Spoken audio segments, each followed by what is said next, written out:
Good morning, it's February 14th, and this is To My Liberal Friends. Well, the bipartisan immigration bill has died a timely death in the Senate, and it was dead on arrival if it was sent to the House. The Democrats and their pals in the media are, of course, blaming Republicans, but they conveniently ignore that the House passed an immigration bill with much stronger border security visions back in 2023 and sent it to the Senate.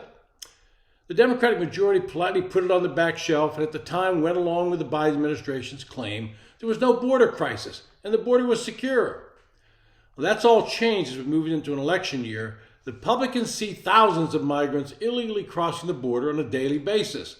They can see what's happened with so many of these migrants either moving themselves or with the assistance of Texas Governor Abbott to the so-called sanctuary states and cities. The citizens of those cities, all run by Democratic mayors, are fed up with seeing their resources being transferred to caring for migrants and leaving them wondering why schools and other facilities are now closed to them. America's in the throes of an undeniable illegal immigration crisis that continues to break records under Biden. Illegal crossings over the southern border in December hit 250,000, 31% higher than November's number, and 13% over December's 22's total, which had been a previous record. And of course, it's not just the numbers of illegal crossings alone. Drugs too, especially fentanyl, are pouring in. And among the illegal crossers, there are criminals and terrorists in increasing numbers. And finally, there's the cost American taxpayers must bear, at least $151 billion according to one estimate. As soon as the Biden-Harris administration was sworn in, it took numerous actions that reduced the deterrent to crossing America's southern border illegally, halting border wall construction, suspending new enrollments in the Remain in Mexico program, ending the asylum cooperative agreements with several Central American nations, and more. The administration's message was clear as a welcome mat. The border's open, come on in. Suddenly, Democrats were eager to pass some form of immigration bill. So they commenced negotiation with a group of Republicans. But what they produced was not getting the support they hoped for. The bill rolled out by Mitch McConnell and Chuck Schumer would codify the Biden's administration's de facto policy of welcoming as many immigrants as possible. The bill set the threshold for illegal immigrants at 4,000 per day. And that's not accounting the unaccompanied minors, and in effect normalizes the current pace of illegal immigration. Biden calls the bill a solution to the border problem, which tells you much about what he thinks the problem is. The bill doesn't complete the wall or enforce the Remain in Mexico policy. Instead, this bill constitutes open defiance of voter sentiment. They said they were changing the rules on applying for asylum, but they weren't willing to go far enough. Under U.S. and international law, a political refugee seeking asylum cannot simply hop from country to country until he reaches the destination with the most generous social welfare programs. Refugees are supposed to have a plausible claim of fleeing oppression to reach safely and to land in the most logical place for their safety can be secured.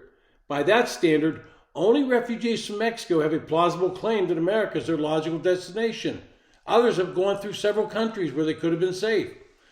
Polling shows that the American public is fed up with the current policy and is cutting across a lot of key voting blocks that Democrats count on.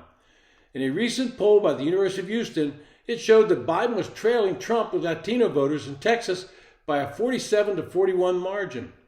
Democrats have apparently gambled that loose immigration laws were something Hispanic voters would support.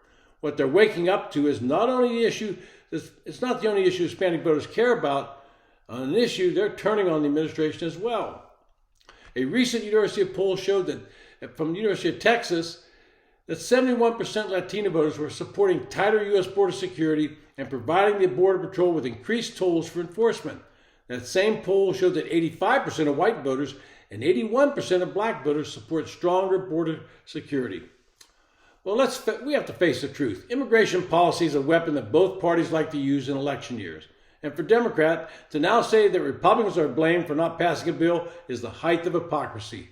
If we go back to 2007, there was another bill that was bipartisan, but Democrats were hell-bent on not allowing John McCain from getting a bill passed. He had negotiated with Ted Kennedy. The Comprehensive Immigration Reform Act of 2007 gave the Democrats almost everything they needed. Most significantly, it offered a gradual path to citizenship for most people living in the country already, and expedited that process for the so-called Dreamers. It also vastly increased enforcement along the border, created a system of citizenship verification for employers, curbed kinship preferences, That's family reunification and chain migration, and expanded a guest worker program that had worked for generations. But enter Barack Obama and Byron Dorgan, the Democrat from North Dakota, with an amendment that was a poison pill. It was supposedly addressing big labor's concern about guest workers, but its real goal was to kill the bill and deprive John McCain with a victory that would have helped him with Hispanic voters. And guess what? Joe Biden voted for that amendment to help kill that bill. Kennedy was furious. He screamed at Byron Dorgan on the floor. Playing politics with our southern border, as House Republicans and their most likely presidential standard bearer are doing today, it's reprehensible, just as it was 17 years ago.